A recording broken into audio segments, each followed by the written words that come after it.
Okey, bismillahirrahmanirrahim. Assalamualaikum warahmatullahi wabarakatuh. Terima kasih kepada Ilan Nutrik, masih berada semua. Alright, alhamdulillah syukur pada malam ni dapat kita bersama-sama untuk hari pertama BOP kita di office baru. Okay, beritahu jangan gemuruh untuk dia sendiri. Alright. Okey, saya nak ini berkata kami bersalmon, salmon bin Kartadinojo bin Wijaya bin apa tak jumpa sampai level kelima sekarang ni. Alright, saya daripada Batu Pahat Johor, datang daripada Batu Pahat hari ini bersama dengan anda semua. Alright, saya sudah masuk setahun lebih di Ilan Nutrik.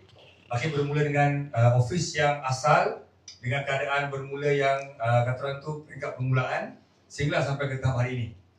So the first, ini adalah bisnes yang kata orang tu pertama saya buat dalam konsep binary hybrid macam ni, the first time. Sebab saya bukan orang networking sebenarnya, saya orang yang mengamalkan bisnes.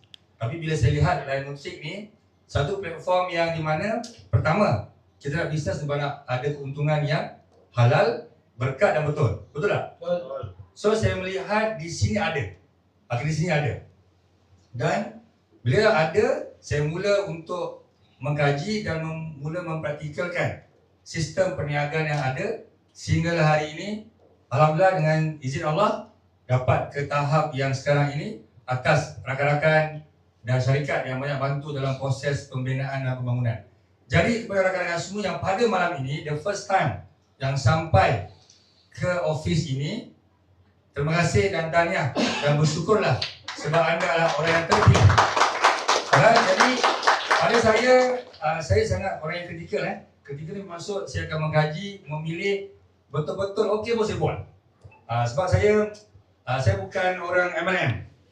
Saya orang bisnes yang memang jual beli. Sebab saya ada buat workshop, saya ada buat untuk training dan saya ada buat marketing management. Jadi bila saya kaji dekat sini ada, bermaksud okeylah tu. Okey, maksudnya kepada rakan-rakan semua abang-abang yang dah lebih berpengalaman, saya rasa anda berada di tempat yang betul.